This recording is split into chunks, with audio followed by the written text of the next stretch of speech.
Monsieur John Ogwyn. Une vie de soumission. Frères et sœurs, c'est un réel plaisir d'être ici parmi vous. Ça fait toujours plaisir de revenir à San Diego. Et je crois d'ailleurs que nous allons nous revoir sous peu. En effet, j'étais ici durant la semaine passée pour un enregistrement télévisé et je vais devoir revenir dans 2 semaines pour une réunion du Conseil des Anciens. Cela dit, à nouveau, cela me fait toujours plaisir d'être ici et j'ai bien hâte de vous rencontrer après les services. Il y a beaucoup de livres qui parlent de succès. Beaucoup de gens veulent réussir et beaucoup de personnes ont réussi à enseigner à d'autres comment réussir. De fait, ils en ont même fait leur métier. Eh bien, je veux aujourd'hui vous donner une clé qui garantira que vous n'aurez pas de succès. S'il est une chose qui vous garantira de ne pas atteindre le succès dans votre vie, ce sera de vous fier qu'à vous-même. Oui, une vie autonome ne mènera jamais à un véritable succès. Et pourtant, une vie motivée par un esprit soucieux d'autonomie ne sera-ce pas le genre de vie que nous poursuivrons naturellement? C'est effectivement la voie que nous choisirons naturellement, mais elle ne conduira jamais au succès véritable. Je veux aujourd'hui examiner brièvement à quoi mène une vie autodirigée, mais plus que cela, je veux que nous nous penchions sur l'alternative à une telle façon de vivre, car il y a une alternative. Et cette alternative est une vie de soumission. Oui, de soumission. Comment allons-nous, vous et moi, mettre en pratique une telle alternative dans notre vie?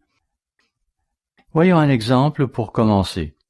Voyons où nous aboutirions si nous insistions pour diriger notre vie. Ceux qui font appel à une telle philosophie ne passeront pas à côté du succès parce qu'ils désirent échouer. Ils prennent plutôt le contrôle de leur vie parce qu'ils pensent pouvoir être les artisans de leur propre succès. Ils ont peur de l'alternative. Ils ont peur de se soumettre. Ils ont peur que Dieu ne les fasse échouer d'une manière ou d'une autre. Et c'est pourquoi ils préfèrent prendre le contrôle du volant pour s'assurer qu'ils arriveront là où ils pensent pouvoir arriver. Nous trouvons un tel exemple dans le livre de Jérémie, et nous allons nous y attarder un peu. Le contexte de cet événement particulier se trouve d'ailleurs non seulement dans le livre de Jérémie, mais aussi dans 2 Chroniques et dans 2 Rois. Il y est question d'un jeune homme qui accède au trône de Juda quelques années seulement après la mort de son grand-père. Son grand-père avait été le plus mauvais roi de toute l'histoire de Juda, ce qui n'est pas peu dire. Il s'appelait Manassé. Manassé eut un fils qui ne resta sur le trône que très peu de temps.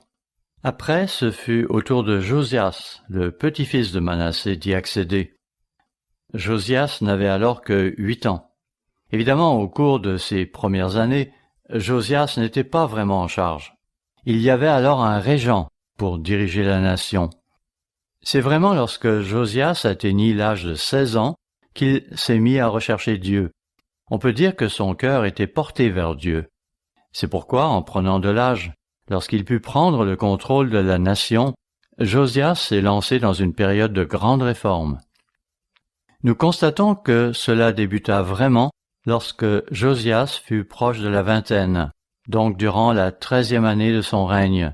Et c'est à peu près à la même époque, ou peut-être 1 an plus tard, que Jérémie commença à représenter Dieu. Dieu se mit à parler à travers Jérémie et à l'utiliser comme son serviteur. Notez que Jérémie était lui aussi très jeune, bien que la Bible ne nous dise pas quel âge il avait. Tout ce que l'on sait, c'est que lorsque Dieu lui dit « Jérémie, j'ai un travail à te confier », sa réponse fut « Je suis bien trop jeune. Je ne peux pas faire quelque chose comme ça. Tu sais que je ne suis qu'un enfant. » Jérémie était peut-être encore un adolescent à l'époque. Il avait peut-être 2 ou 3 ans de moins que le roi Josias, qui avait alors environ 20 ans.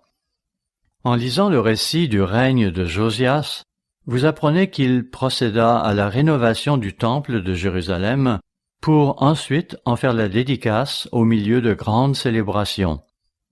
Suivit alors l'événement le plus marquant de son règne, lequel eut lieu lors de sa 18e année au pouvoir. C'était à l'occasion de cette dernière année du jubilé qui fut observée dans le pays de Juda et qui donna lieu à la célébration de cette Pâque mémorable dont parlent les Écritures. Au fur et à mesure que l'on avance dans l'histoire, d'autres événements se produiront jusqu'à ce que nous arrivions à la fin de la vie de Josias quelques années plus tard. Il mourut sur le champ de bataille alors qu'il était encore un homme relativement jeune. Les Égyptiens s'étaient mis en marche en direction de l'Euphrate avec l'intention de combattre les Assyriens, et Josias avait alors attaqué les Égyptiens et était mort au cours de la bataille de Megiddo. Il s'ensuivit une période de grande instabilité. De son vivant, Josias s'était tourné vers Dieu de tout son cœur. Il voulait vraiment servir Dieu, alors même que Dieu avait prophétisé la destruction de la nation. Cependant, par l'intermédiaire de Jérémie, Dieu avait annoncé à Josias, et indirectement au peuple, qu'il ne détruirait pas la nation du vivant de Josias. Mais, sitôt après la mort de Josias, Jérémie s'est vu confier la tâche d'écrire le livre des Lamentations, où il se lamente au sujet de la mort du roi. Le livre des Lamentations peut être considéré sous plusieurs angles. D'une part, c'est une complainte au sujet de Josias, un roi qui s'était mérité le qualificatif de juste. Mais, simultanément, il annonce aussi des événements qui allaient se produire par la suite, au cours des années suivantes, événements qui ont marqué l'histoire de la nation de Juda. Parmi eux, il était notamment question de la destruction de Jérusalem. D'autre part, dans un sens prophétique, ce livre décrit également des événements qui se produiront des siècles plus tard, lors de la seconde destruction de Jérusalem en l'an 70 de notre ère. Finalement, ce livre des Lamentations est même prophétique de la grande tribulation et des événements qui lui sont associés. En effet, les destructions précédentes de Jérusalem n'étaient finalement qu'un type des événements qui vont se produire au temps de la fin. Lorsque Josias mourut au combat, cela a bien sûr jeté la nation dans la consternation. Josias avait plusieurs fils, mais ce ne fut pas son fils aîné qui allait lui succéder en premier lieu. En effet, certaines personnes choisirent plutôt d'établir un autre fils de Josias pour lui succéder. C'était fort probablement son deuxième fils, que la Bible nomme Joachaz ou encore Shallum. C'est lui que l'assemblée du peuple établit sur le trône. Mais il n'y est resté que 3 mois, car lorsque les Égyptiens, qui avaient été responsables de la mort de Josias, repassèrent par Jérusalem, ils furent mécontents du jeune homme qui siégeait alors sur le trône. Ce dernier, selon ce que rapporte Jérémie, faisait manifestement partie d'une coalition anti-égyptienne. Il faut savoir qu'il y avait des factions rivales au sein du gouvernement de la Judée. Toutes ces factions avaient cependant un même objectif, celui de préserver l'indépendance de la nation, de préserver leur statut. Toutes ces factions cherchaient donc à se protéger, même si leur stratégie différait, et toutes étaient convaincues d'avoir un plan efficace. Cela dit, ceux qui avaient placé Shallum sur le trône prévoyaient évidemment de s'allier avec les ennemis de l'Égypte. Hélas pour eux, c'est l'Égypte qui s'est finalement imposée en tant que puissance dominante. Oui, les Égyptiens sont revenus en force. Ce devait être vers l'an 608 avant Jésus-Christ, et ils ont alors saisi Shallum, l'ont emmené en Égypte et ont placé son frère aîné Joachim sur le trône. Ce dernier était lui aussi un jeune homme, qui pouvait, d'après moi, avoir environ 25 ans. On peut dire de Joachim qu'il ne cherchait pas vraiment Dieu d'aucune façon. En fait, il n'était qu'une marionnette au service des Égyptiens, en ce sens que la faction qu'il représentait en Juda était pro-égyptienne. À cette époque, le Proche-Orient était le théâtre d'une grande lutte pour le pouvoir. Cela impliquait essentiellement l'Égypte, la puissance dominante au sud, et Babylone, la puissance montante au nord et à l'est, laquelle avait en peu de temps absorbé une grande partie de l'empire assyrien. Oui, Babylone, sous la férule de Nebuchadnezzar, qui avait accédé au trône environ 3 ans après la mort de Josias, donc vers 605 avant Jésus-Christ, s'était rendu maître des Assyriens et s'apprêtait maintenant à lancer une invasion contre les Égyptiens. Son désir était finalement de s'emparer de tout le Proche-Orient. Eh bien, c'est au jeune roi Joachim, le fils aîné de Josias, que le prophète Jérémie a livré les messages de Dieu. Est-ce que Joachim a essayé d'imiter l'exemple de son père? A-t-il réellement cherché à servir Dieu?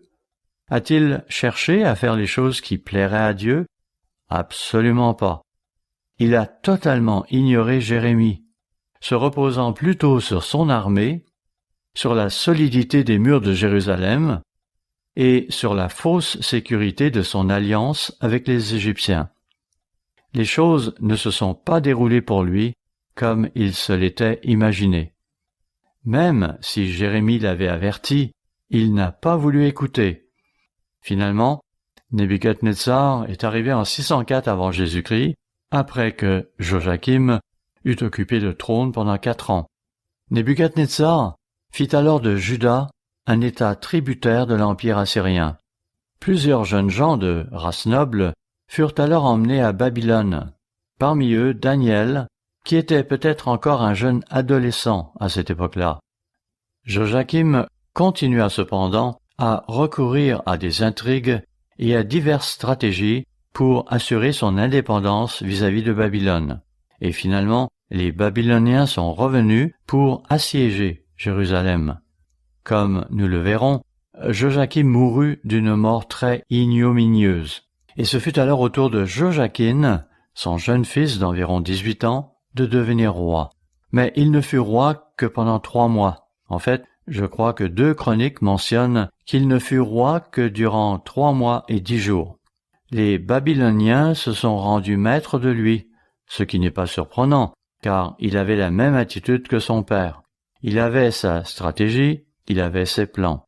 Les Babyloniens sont donc venus, ils l'ont arrêté, emmené enchaîné à Babylone, et ont mis son oncle Sédécias, le dernier des fils de Josias, sur le trône. C'est lui, Sédécias, qui s'est avéré être le dernier roi de Juda. Pendant tout ce temps-là, le prophète Jérémie n'a cessé de rapporter les messages de Dieu, ce que Dieu lui révélait à propos de Juda. Pour vous situer un peu dans le contexte, tournons-nous maintenant vers Jérémie chapitre 17 au verset 5. Jérémie 17, verset 5. Ainsi parle l'Éternel. Maudit soit l'homme qui se confie dans l'homme, qui prend la chair pour appui, et qui détourne son cœur de l'Éternel. Comprenez que Jérémie délivre ce message à de jeunes rois, aux 3 fils et aux petits-fils de son cher ami le roi Josias. En leur délivrant ce message de Dieu, Jérémie leur annonce qu'ils vont au-devant de multiples problèmes. Cela dit, tout ceci ne s'applique pas seulement à eux, cela s'applique aussi à vous et à moi. À nouveau, maudit soit l'homme qui se confie dans l'homme. Et pourtant, n'est-ce pas naturel pour nous de mettre notre confiance et notre assurance dans ce que nous pouvons voir? Il est un fait que ce que nous pouvons voir, toucher, goûter et sentir, bref, tout ce que nous pouvons discerner avec nos sens physiques, c'est cela qui semble le plus réel. Et pourtant, ça ne l'est pas vraiment. Le grand Dieu qui remplit la terre et le ciel, c'est lui qui est l'ultime réalité. Vous voyez, ils plaçaient leur confiance en l'homme. Ils s'en remettaient à leurs alliances secrètes avec l'Égypte. Et l'histoire nous montre clairement que Joachim, de même que Sédécias, ont maintes fois pensé qu'ils allaient pouvoir se libérer de la domination babylonienne en raison de cet accord qu'ils avaient conclu avec les Égyptiens. Ils croyaient pouvoir se reposer sur eux. « Ne vous en faites pas, disait-il. Si un malheur devait nous arriver, Pharaon volerait aussitôt à notre secours. Plus vous parcourez le livre de Jérémie, et plus vous avez le sentiment que les gens continuent à penser qu'ils pouvaient compter sur l'Égypte pour faire contrepoids à Babylone. Ils allaient donc poursuivre leur tractation politique. Mais ça n'a pas marché. À nouveau, maudit soit l'homme qui se confie dans l'homme, qui prend la chair pour appui et qui détourne son cœur de l'Éternel. Notez et comprenez cette déclaration très claire que Jérémie fait dans Jérémie chapitre 10, verset 23. Jérémie chapitre 10, verset 23. Je le sais, ô Éternel, la voie de l'homme n'est pas en son pouvoir. Ce n'est pas à l'homme, quand il marche, à diriger ses pas. Lorsque nous nous fions, vous et moi, sur des stratégies de notre propre cru, lorsque nous planifions une vie à notre façon, bien que le succès soit sans aucun doute notre objectif, cela ne nous réussira pas. À nouveau, la voie de l'homme n'est pas en son pouvoir. Ce n'est pas à l'homme, quand il marche, à diriger ses pas. Proverbe 14, verset 12, de même que Proverbe 16, verset 25, dit « Telle voie paraît droite à un homme, mais son issue, c'est la voie de la mort. » On nous recommande plutôt de nous confier en Dieu pour ce qui est de nos démarches. Laissons-lui le soin de nous montrer le chemin. Poursuivons notre étude et allons à Jérémie chapitre 22 pour nous enquérir du message que Jérémie nous y donne. Il y est question de plusieurs jeunes gens que Jérémie avait vu grandir. Shallum, Joachim et son fils Joachim, ainsi que Sédécias. Donc, 3 des fils de Josias et un de ses petits-fils. Jérémie avait vu grandir chacun d'eux. Il les avait vus croître en maturité depuis la mort de Josias et lors des événements subséquents. Jérémie avait vécu toute cette période et ce qu'il voyait arriver à la nation lui brisait le cœur. Ici, dans Jérémie chapitre 22, Dieu lui fait dire, Jérémie 22, verset 1, « Ainsi parle l'Éternel. Descends dans la maison du roi de Juda et là prononce cette parole. » Verset 11. « Car ainsi parle l'Éternel sur Shallum. » Voyez-vous, c'est lui qui fut le premier à succéder à son père sur le trône. Car ainsi parle l'Éternel sur Shallum, fils de Josias, roi de Juda, qui régnait à la place de Josias son père et qui est sorti de ce lieu. Il n'y reviendra plus, mais il mourra dans le lieu où on l'a emmené captif, et il ne verra plus ce pays. Vous voyez, il y avait cette faction en Juda qui était persuadée que Shallum allait revenir au pays d'une manière ou d'une autre. Mais cela était démenti par Jérémie, qui affirmait au contraire, « Écoutez, je vous le dis, il va mourir où il est. Vous ne le reverrez jamais plus. Il ne remettra plus jamais les pieds ici. Donc, ne fondez pas votre espoir sur des choses de néant. » Plus loin, au verset 18, « C'est pourquoi ainsi parle l'Éternel sur Joachim, fils de Josias, roi de Juda. » Joachim était le frère aîné de Shallum, qui avait peut-être 2 ans de plus, et qui avait succédé au trône après lui. Lisons ce que Jérémie annonce à Joachim. « On ne le pleurera pas en disant « Hélas, mon frère, hélas, ma sœur !» On ne le pleurera pas en disant « Hélas, Seigneur, hélas, Sa Majesté !» Il aura la sépulture d'un âne. Il sera enterré comme on enterrerait un âne. Il sera traîné et jeté hors des portes de Jérusalem. Il mourut manifestement durant le siège babylonien et fut jeté par-dessus la muraille. Jérémie a dit, « Joachim, tu te crois bien établi. Détrompe-toi. Ils vont se débarrasser de toi comme on se débarrasse d'un âne mort. Tu n'auras aucun honneur, aucune gloire dans ta mort. » En parcourant l'histoire, vous constatez que Joachim était un jeune homme méchant et arrogant. En fait, après que Jérémie eut écrit ces prophéties de Dieu, elles furent placées dans le temple. Certains de ceux qui les avaient entendues, y compris certains des dirigeants, avaient été si impressionnés qu'ils voulurent qu'on les apporte au roi Joachim pour qu'il en prenne connaissance. Pendant qu'on lui lisait la prophétie le concernant, Joachim l'écouta d'un air détaché et sûr de lui-même, tout en tenant un couteau de poche dans sa main. Après la lecture du document, Joachim se contenta de le saisir pour le découper en petits morceaux qu'il jeta dans un brasier où ils furent consumés. Il brûla ainsi toute la prophétie que Jérémie avait écrite, comme si cela pouvait l'annuler. Sur ce, Dieu ordonna à Jérémie dis à ton scribe Baruch de sortir sa plume et son papyrus, parce que tout cela va être réécrit sans tarder. » On allait même y ajouter un paragraphe supplémentaire. Joachim va ainsi apprendre ce qui va advenir de lui, à savoir qu'après sa mort, on disposera de son corps comme de celui d'un âne mort. Si vous parcourez l'histoire, vous apprendrez que son jeune fils, Joachim, qui avait alors 18 ans et qu'on appelait parfois aussi Jéconia, comme ici au verset 24, se fait dire, Jérémie 22, verset 24, « Je suis vivant, dit l'Éternel. Quand Jéconia, fils de Joachim, roi de Juda, serait un anneau à ma main droite, je t'arracherai de là. » Verset 25, « Je te livrerai entre les mains de ceux qui en veulent à ta vie, entre les mains de ceux devant qui tu trembles, entre les mains de Nebuchadnezzar, roi de Babylone, entre les mains des Chaldéens. » Vous voyez, Jéconia a effectivement pris le pouvoir à la mort de son père Joachim. Il n'est resté sur le trône que 3 mois. C'est ce que Jérémie avait prophétisé. Tu vas aussi aller en captivité. Et c'est ce qui lui est arrivé. Il a été enchaîné et emmené à Babylone. Plus loin dans Jérémie chapitre 23, nous voyons ces gens qui se reposaient sur différentes stratégies, sur différents plans. Tous rivalisaient entre eux pour assurer le succès de leurs entreprises. Il s'agissait en l'occurrence de faire appel à des alliances et à des traités conclus dans le secret. En gros, il s'agissait de divers plans pour que les Égyptiens envoient leur armée pour forcer les Babyloniens à se retirer. Toutes ces stratégies qu'ils avaient imaginées montraient clairement qu'ils ne mettaient pas Dieu au premier plan. Ils ne faisaient pas ce que Dieu leur demandait. C'est pourquoi Dieu leur dit par la plume de Jérémie, Jérémie 23, verset 23, « Ne suis-je Dieu que de près, dit l'Éternel? Ne suis-je pas aussi Dieu de loin?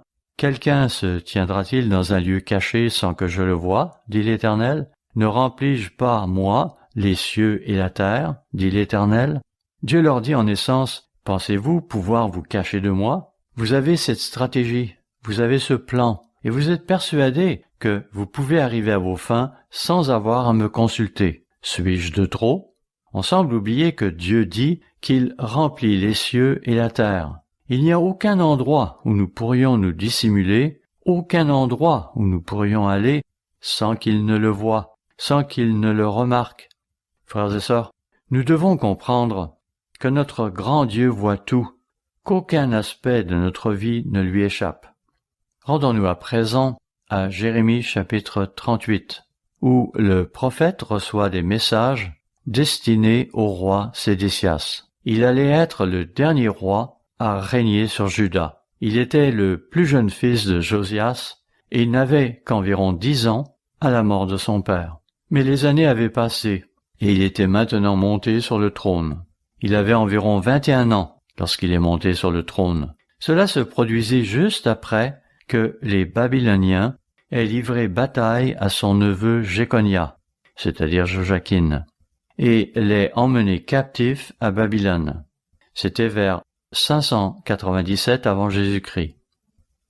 Ainsi, Sédécias sera le dernier roi à accéder au trône en Juda.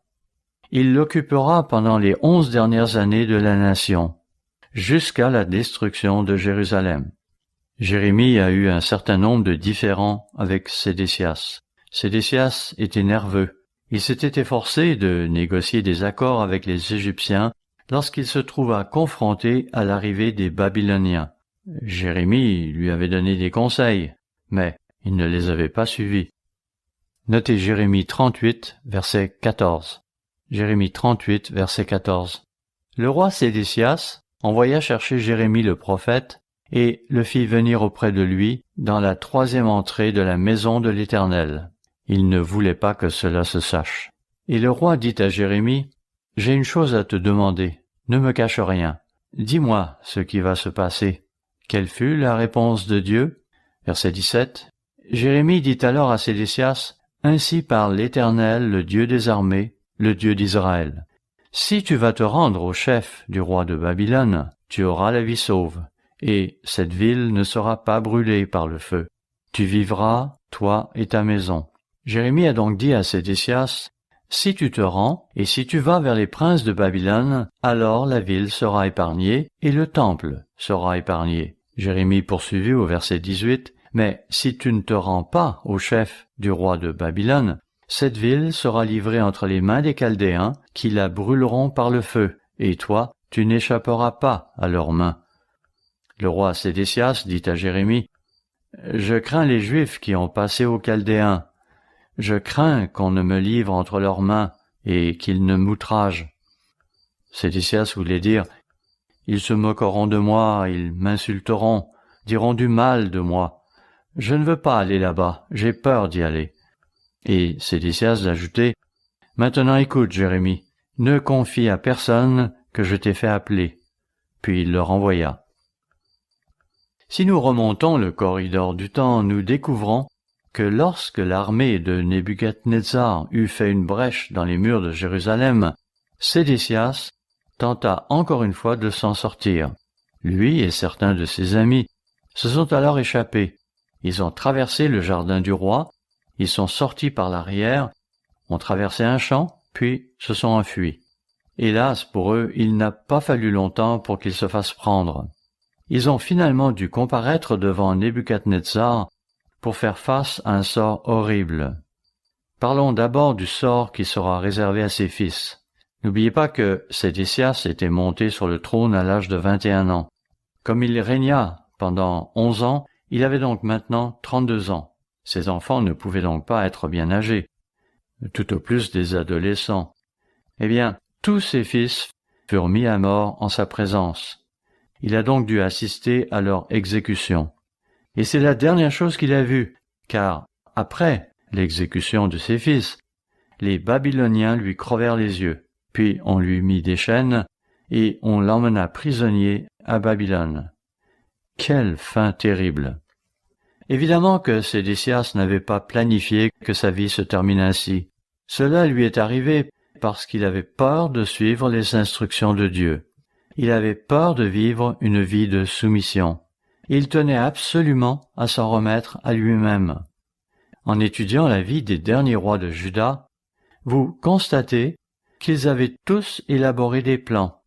Ils plaçaient tous leur confiance en des choses dont ils étaient persuadés qu'elles allaient leur apporter le succès. C'est là le propre des gens qui se fient trop sur eux-mêmes, qui veulent en faire à leur tête, car ils sont sûrs de leur succès. Parce que, voyez-vous, il semble parfois que ce que Dieu nous dit de faire va à l'encontre de la logique charnelle. Lorsque les gens considèrent ce que Dieu nous propose, ils s'imaginent que cela ne peut pas fonctionner. On dira que ça ne fait pas de sens, que les gens vont profiter de nous, qu'ils se moqueront de nous, qu'ils vont abuser de nous. Alors ils seront réticents à agir. Voyez-vous, la peur est l'une des choses qui peut constituer un obstacle à la soumission. À la lueur de ce que nous avons vu précédemment, nous pouvons conclure que Sédécias avait peur. Il voulait se protéger contre la souffrance et contre l'humiliation. C'est cela qui l'avait motivé à poursuivre la stratégie qu'il avait élaborée de son propre chef. Il ne voulait pas être humilié, il ne voulait pas souffrir. Quel a été le résultat? Eh bien, il a souffert, beaucoup souffert même. Et il a été humilié parce qu'il a choisi de diriger sa propre vie plutôt que de laisser Dieu la diriger, plutôt que de confier sa vie et sa volonté à Dieu. Nous pouvons parcourir les Écritures depuis le livre de la Genèse jusqu'à celui de l'Apocalypse, et nous constaterons que ce thème est présent un peu partout. Bien sûr qu'au départ, personne ne va se fixer des objectifs qui mèneront à la confusion et à l'échec. Personne ne planifiera d'en arriver là. Lorsque des gens participeront à des séminaires, ce n'est pas dans l'intention de faire un gâchis de leur vie. Un être normal ne va tout de même pas consciemment choisir un tel objectif, mais c'est pourtant ainsi que les choses finiront pour beaucoup d'entre eux. Vous n'avez qu'à observer certains individus. Ce seront peut-être des adolescents, ou des gens dans la vingtaine, ou dans la trentaine. Tenez, pensez à ces 4 derniers rois de Juda dont nous venons de parler, car ils répondent parfaitement à ces critères. Leur vie n'ont-elles pas abouti à un échec flagrant? Et cela parce qu'ils avaient choisi d'emprunter leur propre voie?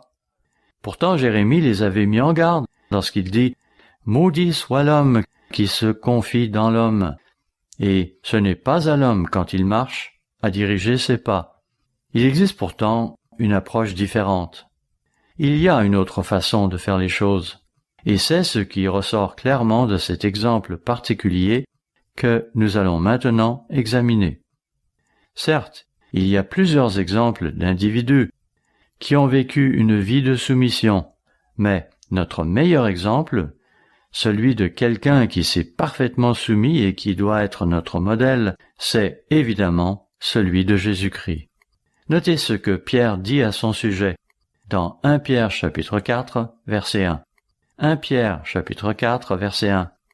Ainsi donc, Christ ayant souffert dans la chair, vous aussi armez-vous de la même pensée, de la pensée de Christ, car celui qui a souffert dans la chair en a fini avec le péché. Que veut-il dire par là? Remarquez qu'il dit « armez-vous de la même pensée ». Cela dit, quelle était la pensée de Jésus-Christ? On le sait, Jésus-Christ a souffert dans la chair. Notez aussi qu'il est dit que celui qui a souffert dans la chair en a fini avec le péché. Le fait est que, dans son esprit, Christ était déterminé à souffrir plutôt que de pécher. S'il devait avoir à choisir entre la souffrance, l'humiliation, les mauvais traitements ou les abus d'une part, et le péché d'autre part, il choisirait de souffrir. Il était prêt à souffrir plutôt que de pécher, et il s'en est tenu à cela jusqu'à la croix. C'est donc l'apôtre Pierre qui introduit ce thème ici. Il parle beaucoup de l'espoir et de la gloire qui sera révélée en nous. C'est ce qu'il fait dans 1 Pierre chapitre 4, verset 13, où il dit, 1 Pierre 4, verset 13, « Réjouissez-vous, au contraire, de la part que vous avez aux souffrances de Christ, afin que vous soyez aussi dans la joie et dans l'allégresse lorsque sa gloire apparaîtra. » Ce qu'il dit en essence, c'est que si vous avez l'esprit du Christ, vous préférerez souffrir plutôt que de pécher. Parce que n'importe qui peut être bon quand c'est à son avantage, quand c'est facile, quand c'est commode, quand ça produit immédiatement un bon résultat. Ça se comprend. Mais Jésus-Christ portait ses regards au-delà du moment présent. Si nous sommes prêts à partager ses souffrances, alors nous pouvons être sûrs que lorsque sa gloire sera révélée, nous ressentirons une joie extrême, parce que nous partagerons alors avec lui cette même gloire. Vous savez, je pense que le plus grand obstacle à l'acquisition d'un esprit de soumission, c'est que nous n'aimons pas souffrir. Moi non plus, je n'aime pas souffrir, si j'en ai le choix. Si on me demandait de choisir entre une vie aisée et une vie de souffrance, je choisirais bien sûr la première. Comprenez bien que je ne parle pas ici de souffrance qu'on s'infligerait soi-même, comme l'ont fait certains ascètes au cours des siècles. Il ne s'agit pas de vous infliger des souffrances pour affliger votre chair, mais plutôt d'être prêt à souffrir pour la justice, si c'est nécessaire. Et la Bible nous enseigne que ceux qui veulent servir Dieu, ceux qui veulent marcher sur le chemin de la justice, auront très probablement à souffrir pour cela. Ainsi, le premier homme de foi dont la Bible fait mention a été tué. C'était un jeune homme, apparemment non marié et sans enfant. Du moins, il n'existe aucune preuve qu'il ait eu des descendants. Nous ne savons pas exactement quel âge avait Abel lorsque Caïn l'a tué, mais son nom est le premier à être mentionné dans Hébreux chapitre 11, le chapitre de la Bible consacré aux hommes de foi. Manifestement, Abel a souffert pour avoir obéi à Dieu. Cette fois, il l'a payé de sa vie. Si vous parcourez Hébreux chapitre 11, vous lirez l'histoire d'hommes et de femmes de foi qui avaient mis toute leur confiance en Dieu et qui étaient prêts à souffrir au besoin. Oui, ils étaient disposés à souffrir plutôt que de suivre leur propre voie dans l'intention de se protéger. Vous voyez, Lorsque votre but est d'éviter à tout prix d'avoir à souffrir, votre vie finira par être assujettie à toutes sortes de stratégies d'autoprotection. Je ne veux pas être meurtri. Je ne veux pas qu'on abuse de moi. Pensez à Sédécias lorsqu'il disait « Non, j'ai peur, je ne peux pas faire ça. Si je me rends, les gens pourraient se moquer de moi. » Eh bien, ce fut un très mauvais choix de sa part. Et pourtant, mettez-vous à sa place. Combien d'entre nous n'ont-ils pas fait un mauvais choix par peur des circonstances physiques qui pourraient en résulter? Nous avions peur que cela nous cause préjudice, que cela soit douloureux, que cela soit embarrassant ou humiliant. Bref, nous avions peur. Alors nous avons dit, je crois que je ferais mieux de me protéger. Pierre a dit qu'il nous faut nous armer de la même pensée, du même esprit, l'esprit de Christ. Voilà comment atteindre une vie de soumission. Il vous faudra acquérir l'esprit de Christ. Cela impliquera que vous soyez prêt à endurer la persécution, à être prêt à souffrir pour la justice. À nouveau, 1 Pierre 4, verset 1, 1 Pierre 4, verset 1. Ainsi donc, Christ ayant souffert dans la chair, vous aussi armez-vous de la même pensée, de la pensée de Christ. Car celui qui a souffert dans la chair en a fini avec le péché, afin de vivre non plus selon les convoitises des hommes, mais selon la volonté de Dieu, pendant tout le temps qu'il lui reste à vivre dans la chair. Vous savez, dans le passé, nous prenions la vie comme elle venait. Nous nous comportions comme tout le monde, et nous avons marché dans toutes les voies que Paul nous décrit ici. Comportement enfreignant la loi, convoitises de toutes sortes, excès de vin, toutes sortes d'idolâtries abominables, et, finalement, asservissement aux voies de ce monde qui nous entoure. Et c'est pourquoi, lorsque nous abandonnons les voies de ce monde, les gens vous trouveront étranges, comme il est dit au verset 4. Aussi trouvent-ils étrange que vous ne vous précipitiez pas avec eux dans le même débordement de débauche, et ils vous calomnient. Comme déjà mentionné, l'esprit de Christ se traduit par un cœur et un esprit de soumission. Dans Jean chapitre 5, verset 30, Jésus a dit, Jean 5, verset 30, « Je ne puis rien faire de moi-même. D'après ce que j'entends, je juge.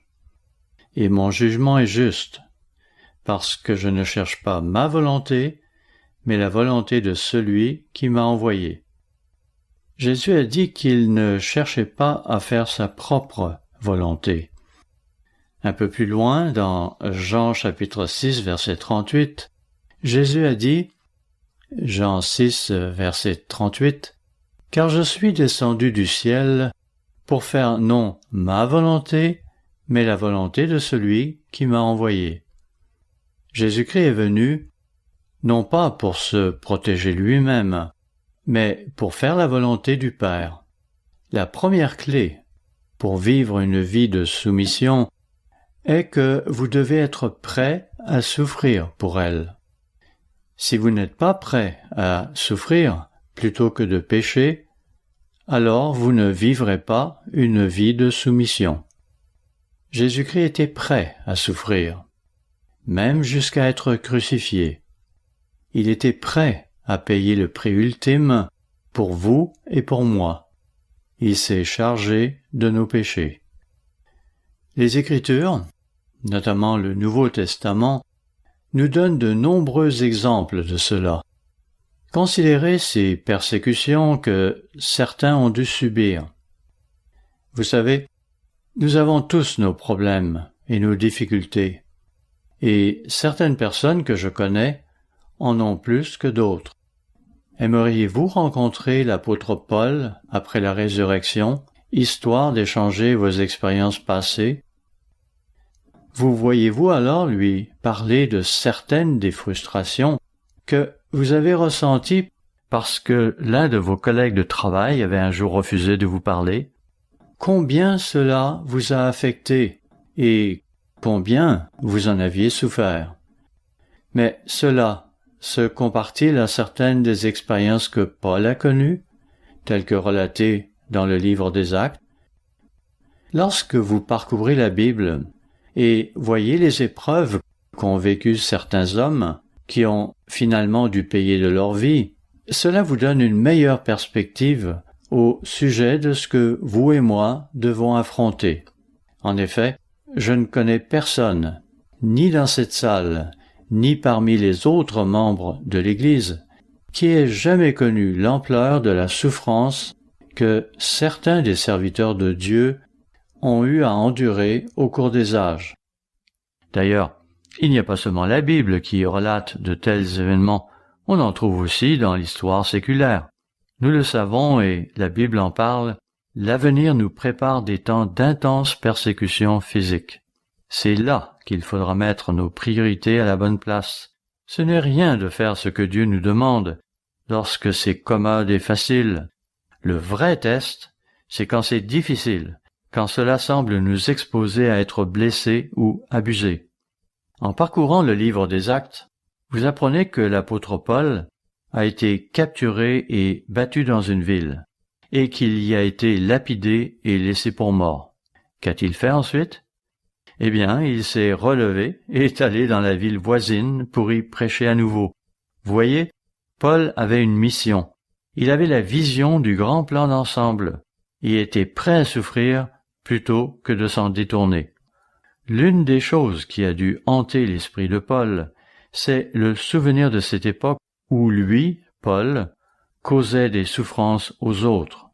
Oui, il fut un temps où Paul arrêtait les gens, les faisait jeter en prison, les faisait souffrir, et s'efforçait de les faire renoncer au christianisme.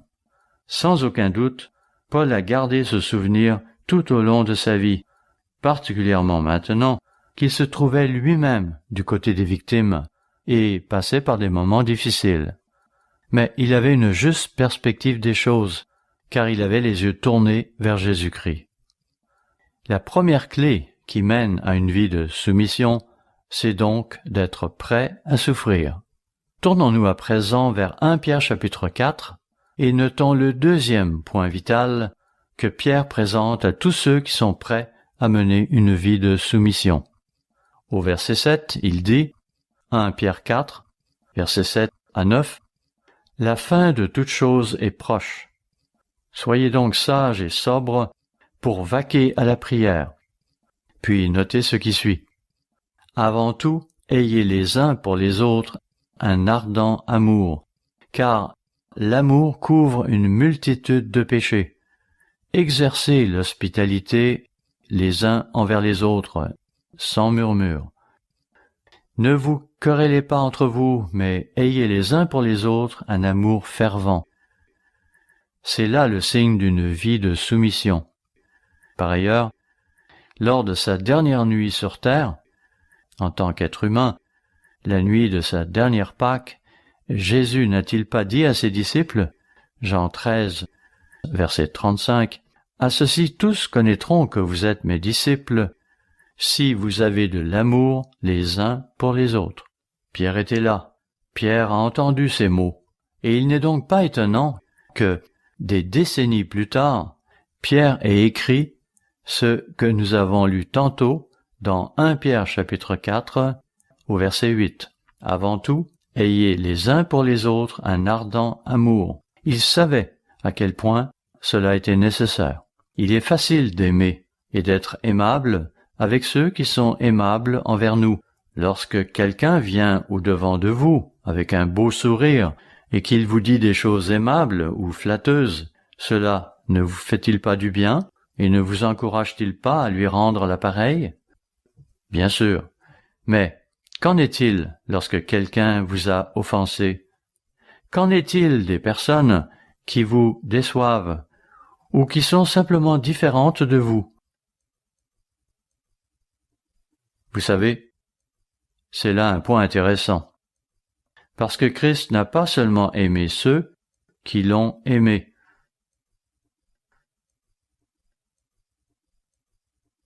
Dans Jean chapitre 13, au verset 1, il est question de la Pâque qui approchait.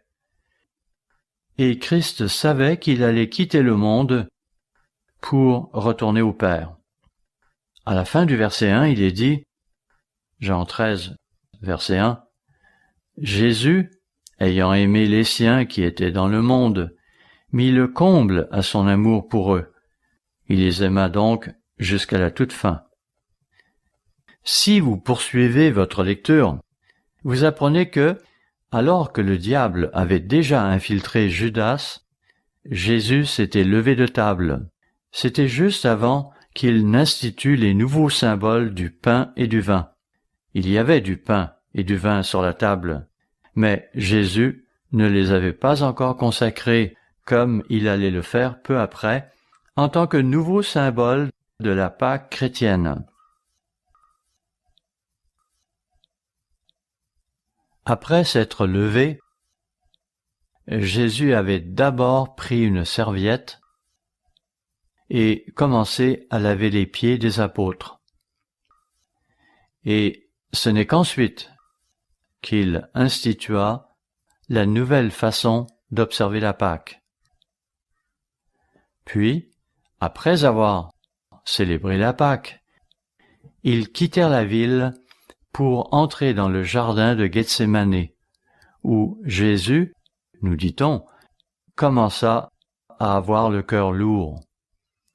Il se sentait accablé, découragé, déprimé, car il était parfaitement conscient de ce qui l'attendait. Alors il prit à part ceux dont il se sentait le plus proche, Pierre, Jacques et Jean, son cercle intime. Puis il leur dit, « Je vais prier mon Père, veillez auprès de moi et priez vous aussi, car je me sens accablé, découragé et déprimé, et j'ai le cœur lourd. » Rien n'indique qu'avant cela, Jésus l'aurait jamais demandé de faire grand-chose pour lui. Du moins, c'est ce que vous pourrez constater en parcourant les évangiles. Mais, cette fois-ci, il a fait une exception, disant « Mes amis, s'il vous plaît, priez avec moi. » Sur ce, il s'était éloigné d'eux quelque peu et a commencé à prier en y mettant tout son cœur. Puis, après avoir prié pendant 1 heure, il est revenu auprès d'eux et les trouvant endormis. Les ayant réveillés, il leur dit, « Ainsi, vous n'étiez pas capable de veiller avec moi pendant 1 heure? » Imaginez un peu la situation.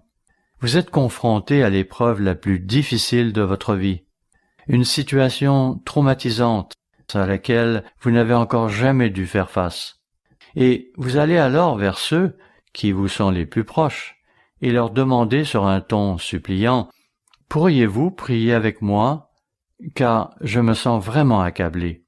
Je vais aller prier, alors, s'il vous plaît, priez avec moi. » Or, voilà qu'en revenant auprès d'eux, un peu plus tard, vous les trouvez endormis et qui ronflent. Vous les réveillez alors et leur dites, « Ainsi, vous n'avez pas pu prier avec moi pendant 1 heure ?» Surpris et gênés, les voilà qui se mettent à balbutier, « Oui, on va faire ça. » Finalement, le scénario se répétera 3 fois. En revenant pour la 3e fois, il leur dira finalement, « Vous pouvez continuer à dormir. Maintenant, il est trop tard. » S'est-il alors mis en colère? A-t-il dit, « Si vous ne pouvez pas me montrer plus de considération que cela, j'en ai fini avec vous. » Non. Jean chapitre 13 verset 1 dit qu'il les a aimés jusqu'à la fin. Il les a aimés alors même que leur comportement laissait à désirer. Et nous, ne sommes-nous pas heureux qu'il nous ait aimés lorsque nous étions difficiles à aimer? Et avouons-le, ne sommes-nous pas encore difficiles à aimer parfois? Vous savez, lorsque vous considérez ces différentes personnalités que la Bible nous décrit, il faut bien avouer que si certaines sont faciles à aimer, surtout lorsque nous nous reconnaissons en elles, d'autres, par contre, réclameront un certain effort de notre part pour que nous puissions les aimer.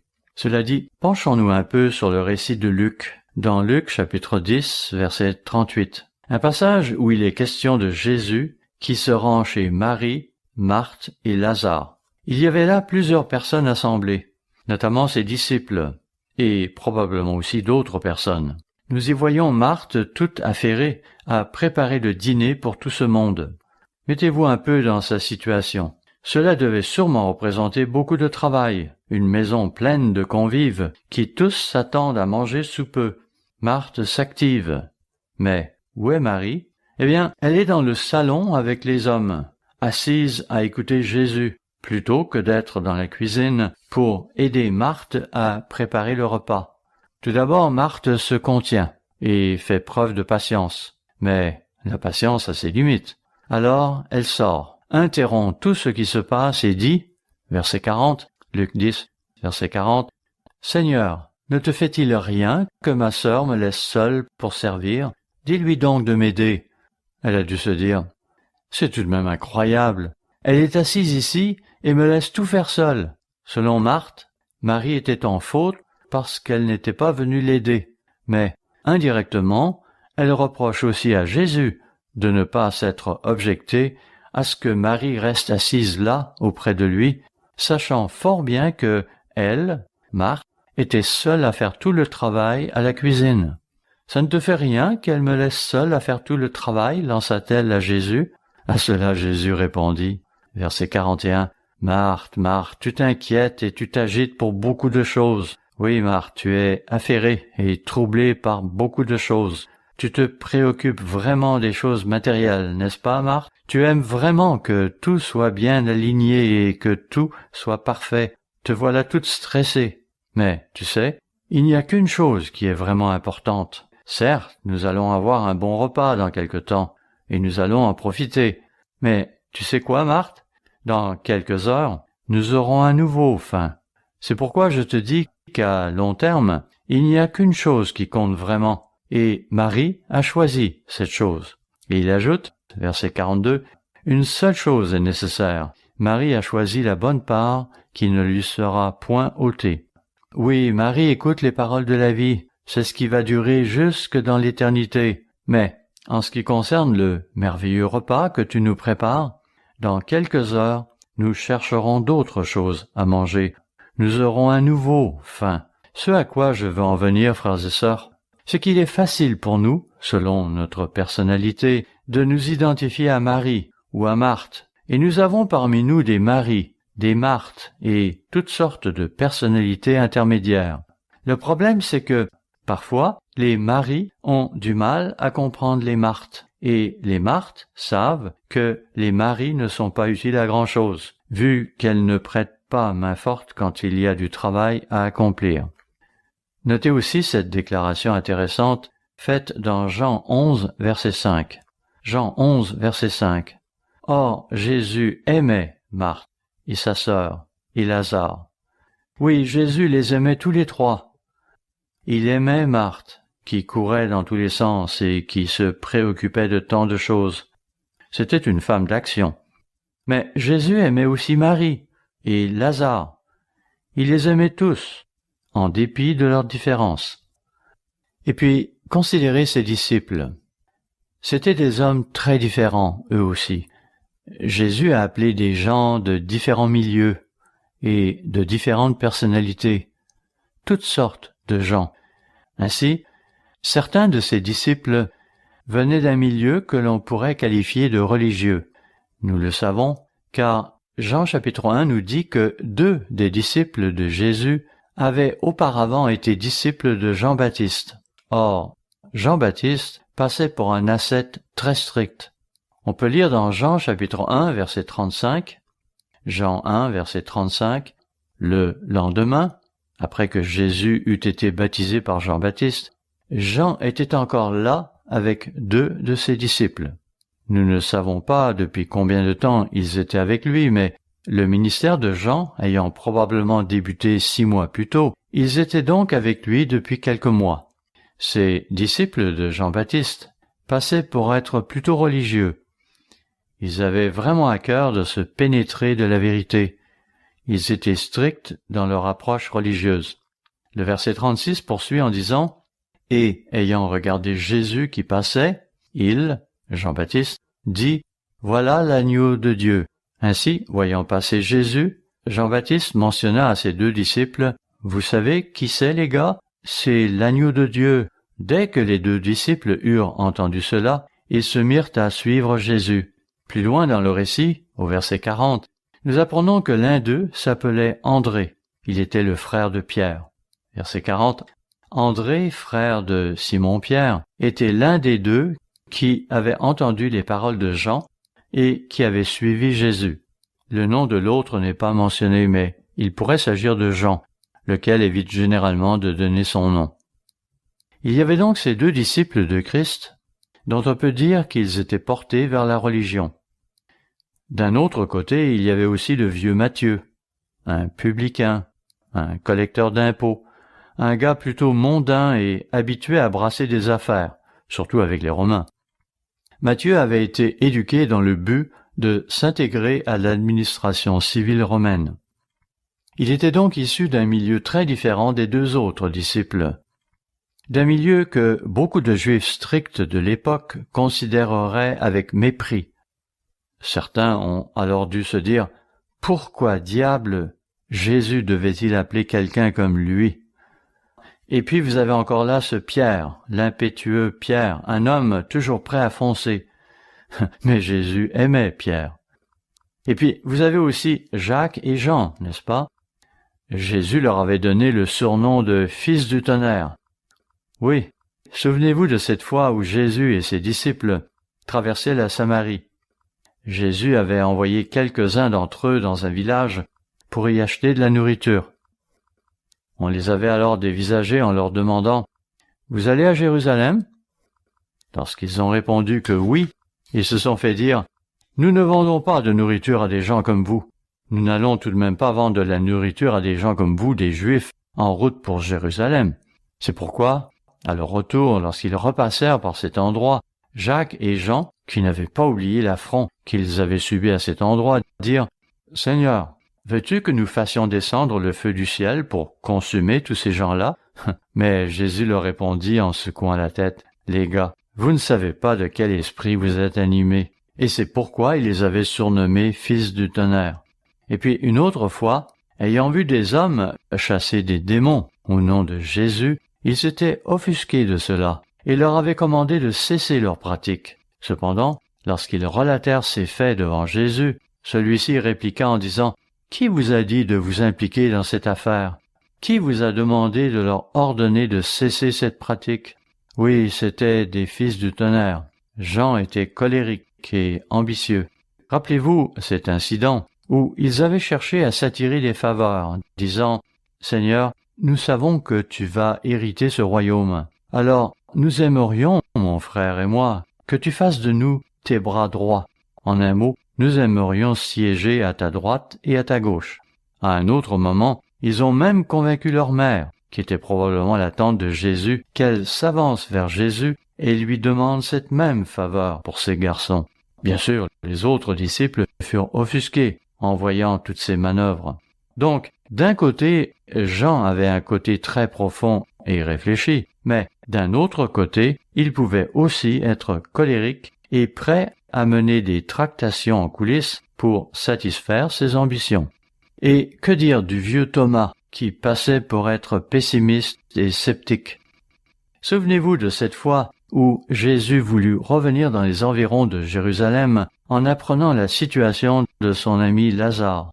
Jésus avait failli être tué en se rendant là quelques semaines auparavant. On voulait en fait le lapider, mais il n'hésita pas un instant pour y retourner. Sur ce, Thomas, ayant regardé les autres disciples, se mit à ajouter « Oh, après tout, pourquoi ne pas l'accompagner et mourir aussi avec lui ?» Le type du parfait pessimiste qui s'attend toujours au pire. Et puis, il y a Nathaniel qui, assurément, n'a jamais remporté un prix pour avoir fait preuve de tact. Jésus avait dit à son sujet « Voilà un Israélite en qui il n'y a pas de ruse. Vous n'avez pas à vous demander ce que Nathaniel pense, car il ne tardera pas à vous le dire. » Il y a notamment cette anecdote à propos de lui dans Jean chapitre 1. Il y est question de Philippe, qui était de la même ville qu'André, Jean et Jacques. Eh bien, Jésus avait envoyé Philippe vers Nathaniel pour lui dire « Nous avons trouvé le Messie, c'est Jésus de Nazareth. » Nathaniel l'avait alors regardé et dit « Peut-il sortir quelque chose de bon de Nazareth? Pourquoi voulez-vous m'entraîner avec vous pour aller voir quelqu'un de Nazareth ?» Lorsque Jésus l'eut rencontré, il l'avait regardé et dit Eh bien, je vois que tu es un Israélite en qui il n'y a pas de ruse. On n'a jamais à se demander si tu nous caches quelque chose, Nathaniel, car tu nous parles toujours à cœur ouvert. » Ainsi, les disciples de Jésus reflétaient une variété de personnalités. Mais Jésus les a tous aimés. Il les a aimés jusqu'à la fin, et il les aime toujours. Pouvons-nous, vous et moi, avoir ce genre d'approche, ce genre d'attitude? Dans ses écrits, Pierre nous enjoint donc à nous armer du même esprit, l'esprit de Christ. Oui, soyez prêts à souffrir pour la justice et, par-dessus tout, dit-il, ayez les uns pour les autres un amour fervent. Il est si facile d'être assailli de problèmes et de difficultés parce que quelqu'un nous tombe sur les nerfs. Cependant, lorsque vous parcourez les Écritures, vous découvrez une grande variété de personnalités. Dieu n'a pas choisi de travailler à travers un seul type de personnes ayant toutes les mêmes points forts. En réalité, chaque personnalité a ses forces et ses faiblesses. Nous sommes tous différents, mais Dieu a placé chaque membre du corps où il lui plaît. Poursuivons. Examinons un dernier point, ici dans 1 Pierre chapitre 4, alors que nous en arrivons au terme de notre analyse des différentes facettes représentatives de l'amour divin. Au verset 10, il nous est dit, 1 Pierre 4, verset 10, « Comme de bons dispensateurs des diverses grâces de Dieu, que chacun de vous mette au service des autres le don qu'il a reçu. » Le terme « grâce » qui apparaît ici vient du grec « charas » qui signifie littéralement « ce qui est donné ou octroyé ». Cela peut souvent faire référence à un pardon qui nous est accordé bien que nous ne l'ayons point mérité, mais il peut s'agir de plus que cela. Il peut aussi s'appliquer plus généralement à tout ce qui nous est accordé gratuitement. Il nous est demandé d'être de bons dispensateurs des nombreux dons de Dieu. Oui, tout ce que Dieu nous a accordé, nous devons le faire fructifier à bon escient. Puis au verset 11, on nous donne quelques exemples. 1 Pierre 4, verset 11. « Si quelqu'un parle, que ce soit comme annonçant les oracles de Dieu. Si quelqu'un remplit un ministère, qu'il le remplisse selon la force que Dieu communique, afin qu'en toute chose, Dieu soit glorifié par Jésus-Christ, à qui appartiennent la gloire et la puissance au siècle des siècles. » Chaque personne a des dons différents, et tous ces dons sont importants. Certaines personnes peuvent servir d'une manière, d'autres d'une autre. Vous savez, il est intéressant de noter que lorsque vous parcourez le Nouveau Testament, notamment le livre des Actes, vous ne trouverez aucun écrit attribué à Barnabas. Pourtant, deux des hommes qui, humainement parlant, ont joué un rôle important dans la rédaction du Nouveau Testament devaient peut-être leur contribution à Barnabas. Soit dit en passant, nous parlons communément de Barnabas, car si nous parlions de Joseph, le Lévite originaire de Chypre, la plupart d'entre nous ne sauraient pas de qui il est question. C'est que Barnabas est un surnom que les apôtres avaient donné à ce Joseph, surnom qui signifie « fils d'exhortation » ou « fils d'encouragement ». Seul Actes chapitre 4 verset 36 mentionne cela. Barnabas n'était donc pas son vrai nom, mais, voyez-vous, c'était un homme tellement encourageant et optimiste que chaque fois qu'il est mentionné, tout au long du livre des Actes et ailleurs, il est toujours désigné par ce surnom, car c'est ce qui le caractérise le mieux. Vous souvenez-vous de l'histoire de la conversion de Saul, quand il a été frappé d'aveuglement sur la route de Damas? Le livre des Actes mentionne que, plus tard, lorsqu'il se rendit à Jérusalem, la plupart des disciples ne voulurent même pas avoir affaire à lui. Ils déclaraient « Nous n'avons pas confiance en ce type. Nous avons bien entendu dire qu'il était censé s'être converti et qu'il avait été baptisé à Damas, mais nous ne prenons pas ses dires au sérieux. En conséquence, ils ne voulurent pas traiter avec lui. » C'est Barnabas qui l'a amené vers eux en disant « Tenez, j'aimerais vous faire la connaissance de quelqu'un. » C'est lui qui l'a amené vers eux. Même après cela, ces derniers lui ayant finalement parlé, ils le congédièrent en disant « Écoute, ne nous appelle pas, nous te ferons signe si nous avons besoin de toi. » Alors Saul, encore appelé Paul, était rentré chez lui, dans sa ville natale de Tarse, où, pendant quelques années, il se remit à fabriquer des tentes. À un moment donné, Barnabas ayant été nommé pasteur de l'église d'Antioche, il ne tarda pas à se rendre à Tarse pour inviter Saul à le suivre à Antioche pour l'assister dans son ministère. Il a donc travaillé avec lui, et ils ont même fait leur premier voyage d'évangélisation ensemble. Paul avait une personnalité très différente de celle de Barnabas. Il devint l'un des grands héros de la Bible. Dieu s'est largement servi de lui. Cependant, je pense que Paul n'a probablement pas été un homme avec lequel il était facile de travailler. Il s'impliquait à fond dans l'œuvre de Dieu. Lorsque vous parcourez le livre des Actes, vous apprenez que lui et Barnabas décidèrent de se faire accompagner dans leur voyage par le jeune Jean-Marc en tant qu'assistant. Jean-Marc était le neveu de Barnabas. Eh bien, il n'a pas fallu beaucoup de mois à Jean-Marc pour se décourager devant l'ampleur de la tâche qu'on lui imposait. Et c'est pourquoi il a fini par dire « Mes amis, je vais devoir vous quitter et prendre le prochain bateau pour retourner à Jérusalem. » Paul était dégoûté. Plus tard, quand vint pour eux le moment d'entreprendre leur deuxième voyage, juste avant de partir, voilà que Barnabas se met à dire « Écoute, Paul, j'ai parlé à Jean-Marc. Il me semble qu'il a beaucoup grandi depuis que nous l'avons associé à notre premier voyage, et je pense qu'il en a retiré quelques leçons. Il m'apparaît donc indiqué de l'encourager en l'invitant à se joindre à nous une nouvelle fois, maintenant que nous sommes sur le point d'entreprendre notre deuxième voyage. Qu'en penses-tu » Paul répondit alors sèchement « Jamais de la vie, c'est hors de question, c'est un lâcheur. » Mais Barnabas insista « Non, non, il faut qu'il vienne, il se sent mal, il a besoin d'être encouragé. Emmenons-le. » Mais Paul refusa obstinément.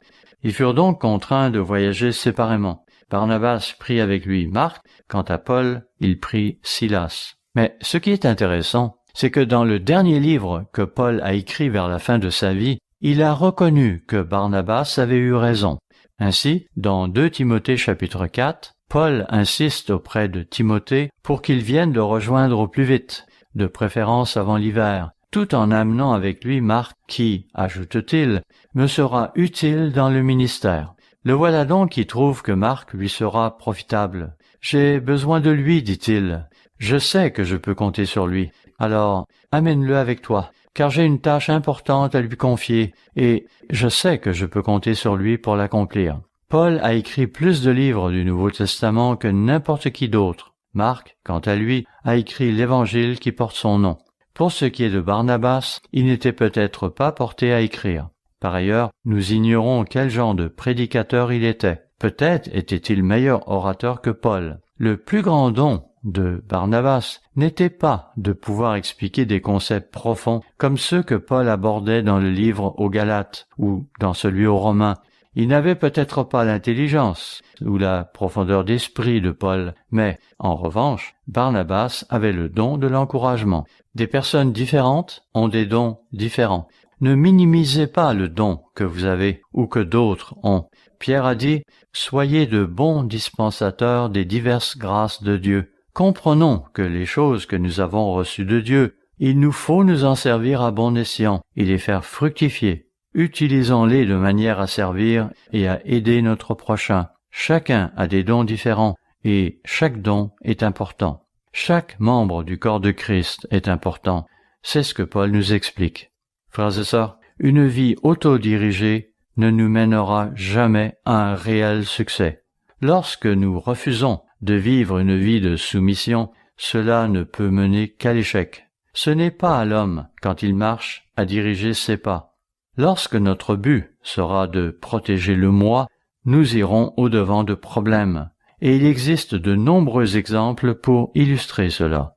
C'est l'inverse qui attendra ceux qui opteront pour une vie de soumission. Ce sera le lot de ceux qui auront l'esprit du Christ, car Christ nous a donné un parfait exemple de soumission à la volonté du Père. Il était prêt à souffrir pour la justice. Il était prêt à souffrir afin de plaire au Père et de faire sa volonté. Aux yeux de Christ, ce que le Père pensait était plus important que ce que les gens pensaient, plus important que tout ce qui se passait autour de lui. C'est cela, une vie de soumission. Il nous faut être prêts à souffrir si nous voulons vivre une vie de soumission. Nous ne pouvons pas avoir peur de ce que les gens vont dire ou faire. Il nous faudra accepter de souffrir. De plus, une vie de soumission se traduira par un amour fervent les uns pour les autres. Oui, un amour fervent, pas un amour tiède et limité à quelques personnes seulement, mais un amour fervent pour notre prochain en général. Donc pour une multitude de personnes et une grande variété de personnalités. Ainsi, lorsque Jésus-Christ a contemplé ses disciples, il les a tous aimés. Et il les a aimés jusqu'à la fin. Vous ne pouvez pas vous contenter d'aimer les gens quand ils se comportent bien à votre égard. Il nous faut aussi les aimer dans les mauvais moments. En résumé, ayez un amour fervent envers votre prochain et soyez de bons dispensateurs des diverses grâces que Dieu vous a accordées en particulier. Peu importe les dons que vous avez reçus, faites-en une bonne gestion. C'est très important. Pierre avait les yeux tournés vers l'avenir. Il avait appris beaucoup de leçons depuis l'époque où il était ce jeune homme impétueux et impulsif que Jésus avait aimé. C'est que lorsque Jésus observait Pierre à l'époque, il voyait ses qualités exceptionnelles de leader et discernait ce que Pierre pouvait devenir. Certes, Pierre avait ses problèmes. Même si Dieu éprouvait pour lui un amour fervent, il n'était pas aveugle. Il voyait clairement que Pierre avait certains défauts, mais Jésus l'a aimé malgré tout. Pierre avait appris bien des leçons, et maintenant qu'il avait acquis plus de maturité, le voilà qui dit dans 1 Pierre chapitre 5, verset 1, 1 Pierre 5, verset 1, « Voici les exhortations que j'adresse aux anciens qui sont parmi vous, moi, ancien comme eux, témoin des souffrances de Christ et participant de la gloire qui doit être manifestée. » Il voulait dire, « Écoutez, au fil des ans, j'ai appris quelque chose à propos de la vie. J'ai vu Jésus souffrir. Je suis témoin de ses souffrances. J'ai vu jusqu'où il était prêt à aller pour vous et pour moi. Je sais aussi qu'un jour, je serai participant de la gloire qui sera révélée en nous. » Vous souvenez-vous du récit de la transfiguration, dont il est question notamment dans l'Évangile selon Matthieu, lorsque Pierre, Jacques et Jean reçurent cette vision, là-haut sur la montagne, et que Jésus leur apparut dans sa gloire, en compagnie de Moïse et d'Élie. Pendant un bref moment, Pierre, Jacques et Jean ont ainsi été transportés en vision dans le royaume de Dieu.